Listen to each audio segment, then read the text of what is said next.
What is going on, everybody? It's the Frost. We're back again for NXT review for August 29, 2018. We have finished out the month of August for Raw, SmackDown, and NXT this week.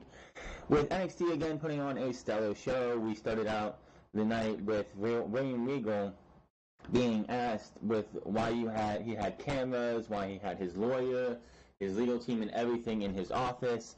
And he said he is starting his investigation into who attacked Aleister Black. So this entire 4 weeks that we have coming up is going to be definitely going to be interesting to see what they have. He interviewed the Forgotten Sons, which of all the people, all the men, women, or like NXT superstars to have their debut on NXT TV be a backstage segment with William Regal on the attack of Aleister Black. It's gotta suck for them because Wesley Blades, Tilly Keller, and Jackson Riker, aka Gunner, have been like doing pretty well on the house show circuit, but they haven't been a part of the main NXT roster. Even though the Forgotten Sons had a match or two taped back in January, February, whenever they were doing the Dusty Rhodes Tag Team Classic. And then I believe right after WrestleMania there was another match that they had recorded of the Forgotten Sons that was not used. So why they did that is beyond me. Of course, we did have Johnny Gargano tonight address the crowd about what happened at NXT TakeOver Brooklyn. He gets interrupted by William Regal, who was investigating the entire Aleister Black attack. And then the Velveteen Dream shows up. And they made a match for next week. We will talk about that in a minute. We have Aaliyah, who apparently, I guess, is a bad girl now. I guess she has an aggressive side now, and I'm like, I don't know how well this is going to do because Aaliyah, I just don't know. It's going to be one of those things I have to take it one show at a time that she's on, because I don't see her as a bad guy. I don't see her as a baddie, like a heel, but we'll have to see. You did have a lot of guys and a lot of audience members cheering for her, and then you had like Aaliyah sucks, or Aaliyah, and then the rest of the crowd would say sucks, which then tells me that I don't know if most of the crowd expects to see her as a bad as a baddie. And of course, we had in the main event, we had Ricochet and Pete Dunne versus the Undisputed Era. It originally was supposed to be against the tag team champions of Kyle O'Reilly and Roderick Strong, but Roderick Strong, Adam Cole, who came out with the Undisputed Era duo, was in the ring, and Kyle O'Reilly, without having to be told to, looks at Cole and says, "I'm going to sit this one out for you guys," and he does just that. So another excellent match between Pete Dunne and Ricochet in the Undisputed Era of some kind. Definitely a match worth watching. If you want to see one match for WWE this week, you would definitely need to see this tag team match right here. A lot of people on the main roster, fans of the main roster, say tag team wrestling in WWE is dead. But then you see matches like this tonight, and you're reminded that the tag team wrestling on the main roster, for Raw at least, might be dead completely, but not this match. Not in NXT. Not in NXT for sure. NXT is where tag team wrestling thrives. SmackDown, of course, has had a good bit of not NXT, but tag team wrestling recently over the last few weeks or so. I mean, we did have that excellent tag team championship match on SmackDown last week, and of course, the triple threat match this week was not that bad of a match, as well as the tag team mini tournament they had before SummerSlam as well. Had the Bar versus the Usos in a definitely great match. So, the Bar and the Usos was a good match, and then of course the New Day and the Bar was a great match. So I expect NXT, and when it comes to your tag team divisions, I don't count 205 Live because they don't have one, and UK hasn't started yet. It's NXT, SmackDown, and then down in the dirt is Monday Night Raw. So, also there was Lars Sullivan finally made his return, so who's looking forward to that? Awesome stuff for you. He did attack EC3 in the back because of what happened after NXT TakeOver Brooklyn, where EC3 pretty much outward accused Lars Sullivan of being the attacker of attack and what I want to say, accused of attacking Aleister Black and everything. So it's going to be interesting to see what happens here. They did do a lot, and of all the people that William Regal actually interviewed tonight, Nikki Cross stole the show. It was funny. She is hilarious. I still don't know why she's down in NXT still. I figured her time was up with Sanity being up on the main roster, and they really don't need her to hold down the fort. This isn't a Bayley situation where Bayley had to hold down the fort back in 2015, because, you know, Oscar wasn't there yet. Oscar wasn't around yet. So I don't know why they're keeping Nikki Cross down there. Now, the show started off with Johnny Gargano. Johnny Gargano comes out with a crutch to Johnny wrestling chants from the crowd. Johnny Gargano makes his way to the ring, gets some Johnny chants as well from the crowd as he enters the ring. He says, "You guys have always had my back," and more Johnny wrestling crowds. He says, "I do not deserve. I love them, but I love the Johnny wrestling chants, but I don't deserve it. And I broke a promise and made mistakes. And I told you all, if I won the title in Brooklyn, I'd fix it all. But I lost, and I don't know where to go from here. I lost more than a match. I lost myself, and I done a lot of things, a lot of dumb things, and made mistakes. And I don't know how to make things right." How to fix things and make things right, and I've been through, and everything I've been through, I don't know what's left. I became something in Brooklyn. I don't want to say his name, but I became Tommaso Ciampa. He's hit my head, and I don't know what to do. I don't know how to control myself anymore. I don't know what you guys want. I can't get him out, and I want him out. I need to be better for you. I need to be better for everyone. I need to be better for Candice, and I don't know how to do it. Regal comes out and asks Johnny Gargano about the attack on Black. Gargano says, "You've known me for a long time. You tell me." Regal says, "His opinion does not matter." Gargano says, "Look into my eyes and you will have your answer."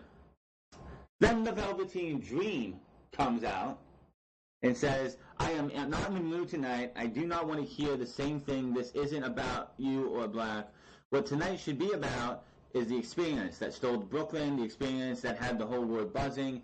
This tonight should be about the Velveteen Dream." Dream calls Johnny, says, "This isn't about Johnny wrestling. This is Johnny failure."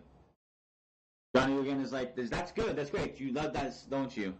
So you hear faintly Johnny failure chants. It's going to be interesting to see.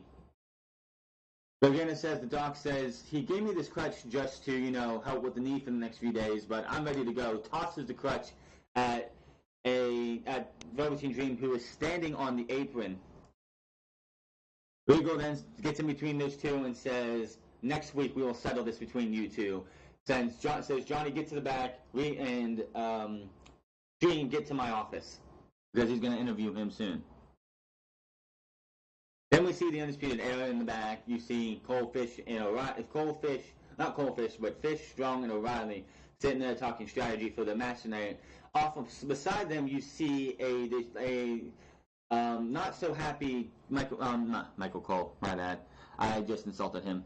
But we have Cole just sitting there, standing beside them, pacing back and forth, not happy about what happened at Brooklyn.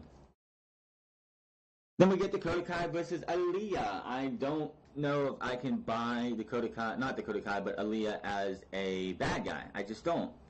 I don't think I can. It's just, it doesn't seem like that'd be something you would do for Aaliyah, but it might be what it needs to be, but we will have to definitely see how far this goes. Maybe this is where Aaliyah goes from being a jobber, not now because she did lose this match, but she goes from being the jobber that she has to the stars to becoming a force in WWE and becomes a focal point of the women's division. They did this. This would be the same thing like when Billie Kay or Peyton Royce started out in WWE and NXT. They were jobbers to the stars, and then they eventually became focal points to the women's division. No, they never won the women's championship, but maybe this is the renaissance for Aaliyah to see her go from being jobber to mainstay of the women's division.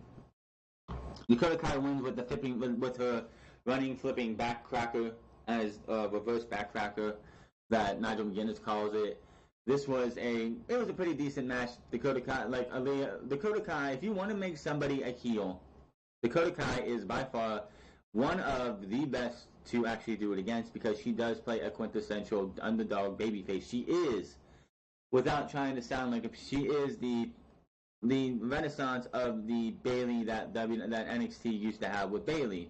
She can be the babyface that helps any heel get over, because she can just play that underdog so good. But she does win this match here after pretty much taking a lot of damage from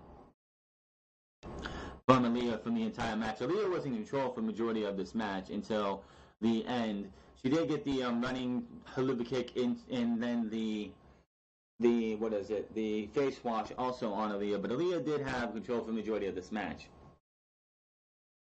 Dream, after the match, we go to the back and see Dream, who's being told, you can go, and he's like, thank you for wasting my time, to William Regal.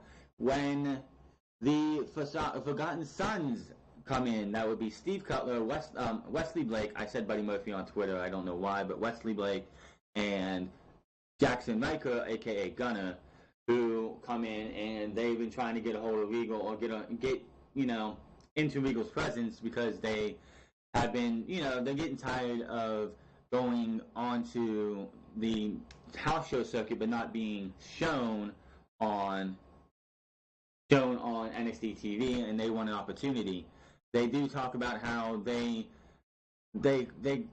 just showed up as the chaos with Aleister Black was happening, because they wanted to come in and talk to William Regal to get this opportunity, and they said they didn't have enough time to attack Aleister Black. So William Regal says, okay, you guys can go, but as of this opportunity, next week, tag team action for the Forgotten Sons.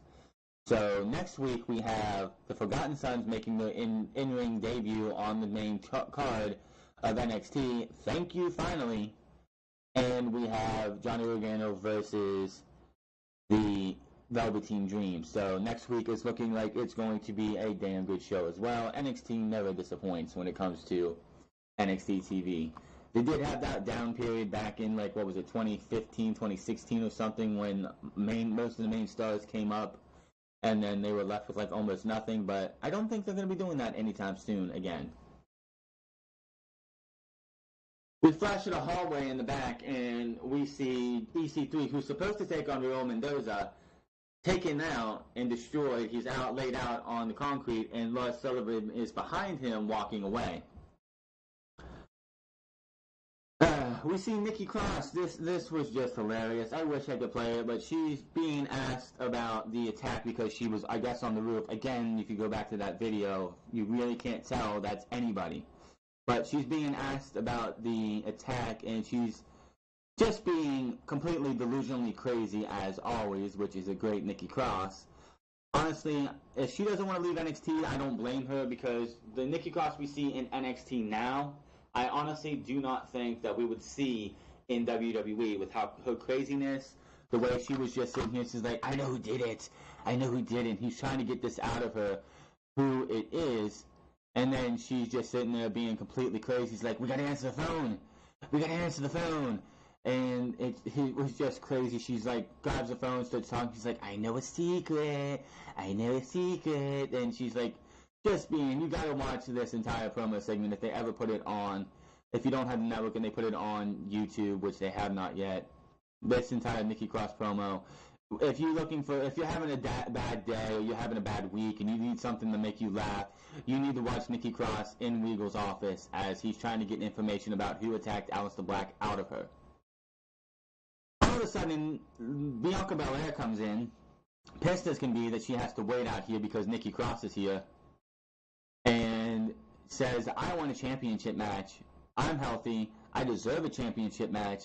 You need to stop focusing on this and focus on me. Nikki Cross is like, I want to play. Let's play games. Let's play. So I'm pretty sure we're going to get Nikki Cross versus Bianca Belair.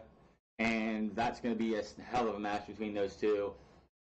I don't know, like I said, I don't know when Nikki Cross is coming up to the main roster, but if she wants to stay down in NXT, I have no problem with that because, as I've said before, you see it all the time when you get an NXT star coming up to the main roster, they literally get demoted unless it's a Charlotte Flair or somebody like that. Rayo Mendoza came out looking to see who he was going to face when Lars Sullivan music hits. He comes out and says, unlike the Aleister Black situation, we know who attacked EC3 because I did it. And he pretty much said that if you talk shit about me, I'm going to rip your head off. You put my name in your mouth, you're going to get your head ripped off. Then he says, Rayo Mendoza, I'm sorry, but you're in Lars Sullivan territory, and he comes down to the ring. I figured, we're going to get a match between these two, which is going to see Rayo Mendoza just get destroyed. Wasn't a match, but he gets the holy fuck beat out of him by Lars Sullivan. So that was just a way to reintroduce Lars Sullivan, who has been missing from NXT TV since TakeOver Chicago, when his jaw was quote-unquote broken. Ciampa then cuts a very good promo. He says, peace and quiet. When I went away before a little over a year ago, I left. I made a promise I would be the most dangerous son of a bitch, SOB, son of a bitch, in NXT. I exceeded all expectations, and I won the NXT title. I ended the Gargano fairy tale. I am what I say I am. I am the greatest sports entertainer, and this is my proof. It takes a certain kind of man to scratch and claw to get to the top. It takes another type of man, to build his nest and stay there, and I am that kind of man. Ciampa says he is the main event, and NXT is my home, and this is the beginning. No one will survive what's next. Then we get Keith Lee versus Luke Menzies, and my goodness, Keith Lee again just shows how good he is in the ring and how much fear I have for when he comes up to the main roster. This guy hits a Hurricane Rana on Luke Menzies, and I honestly thought he was going to break this dude's neck with the way he landed this Hurricane Rana. Keith Lee is so athletic and so agile in NXT. I fear when he comes to the main roster that Vince McMahon is going to kill his gimmick and have him just be a big, brooding big man who does big man matches, who does slow, bruising moves, rest hold after rest hold after rest hold. And the Keith Lee we see now is going to be an afterthought. Keith Lee wins here with a massive powerbomb. I don't know exactly what Mauro Ranallo called it, but Keith Lee is showing that he is just a special dude, and if Vince McMahon fucks with him when he comes up to the main roster in about a year or so, Vince McMahon's got to go. They did show a promo package for Birch and Lorcan, who will return in 2 weeks.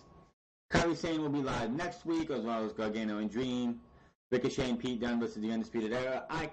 I don't know what to say about this match. This was another great match between these four individuals, or these two, like these individuals right here. Cole is in here instead of Kyle O'Reilly, who decides he's going to sit this one out. There was an everybody chant for whatever reason. That's a new one. Ricochet took most of the heat for this match. Ricochet hit, and the match comes to an end with Ricochet and Pete Dunne on fire. Pete Dunne is on the outside after he does his moonsault to Cole and Strong. And then, of course, Ricochet goes for a suicide dive to the outside. But unfortunately, the Undisputed Era pulls Pete Dunne in his way. And Pete Dunne ends up getting hit with the suicide dive. Ricochet eats a knee to the face. And then Ricochet gets, not Ricochet, but, what am I going to say? Pete Dunne gets tossed back into the ring. And Pete Dunne is hit with the last shot by Adam Cole for the 1, 2, 3. The Undisputed Era beaten Pete Dunne and Ricochet. Honestly, I think it was an excellent match. You got to definitely check it out. And after the match, Ricochet gets thrown back into the ring, gets hit, beat the hell out of by the Undisputed Era. They pose for a bit, and then the War Raiders come out. The War Raiders come out and chase off the Undisputed Era. And I'm looking in the ring, and we have Ricochet and the War Raiders and Pete Dunne. Now, I don't think Pete Dunne is going to be teamed with these guys, but I think this is going to lead to the War Games match coming up very, very soon. The War Games match is going to happen, of course, at NXT TakeOver War Games in November in Los Angeles. I think we are going to get a War Games match with War Raiders. I would love to see War Raiders. I don't want to see 3v3v3. I don't. If it was a one-time thing, give me a traditional War Games match with 4v4. You start 2 men out, and every 60 seconds after in the first 5 minutes, you get a new competitor, and then you have a legitimate, like a traditional War Games match. Give me the War Raiders, Ricochet, and Pete Dunne if you want to, versus the Undisputed Era if Bobby Fish is healthy enough. If Bobby Fish is cleared to wrestle before NXT TakeOver War Games, give me a War Games match with all 4 members of the Undisputed Era versus War Raiders, Ricochet, and Pete Dunne. So that was another great episode of NXT. Like I said, it's going to take not just one day. It's going to take a couple days to be a couple weeks of Aaliyah being the heel that she's supposed to be. She's supposed to be, I guess, a bitch now because I guess it was like she's loaded, or her family's loaded, and she was cut off when she turned 18 or something, or like recently, and it's just made her bitter.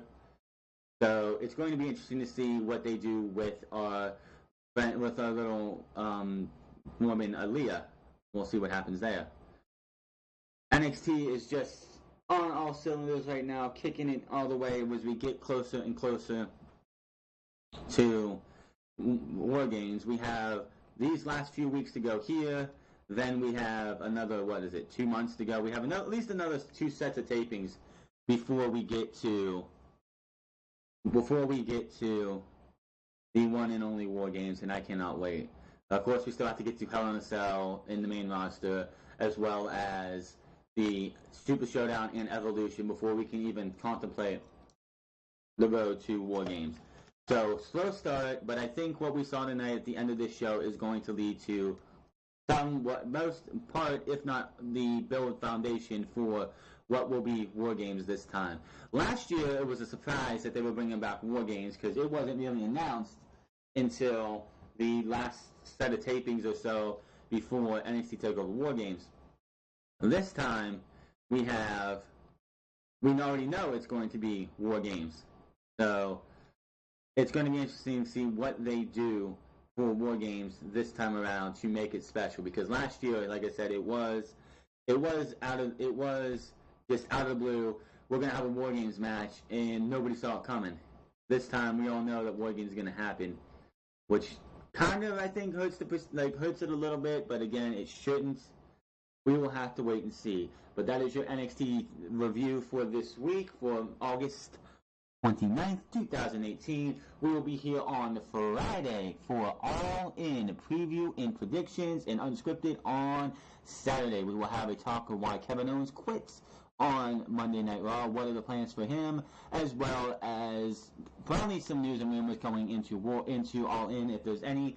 And if I can get a hold of a way to watch All In, I will have a review going up on Sunday.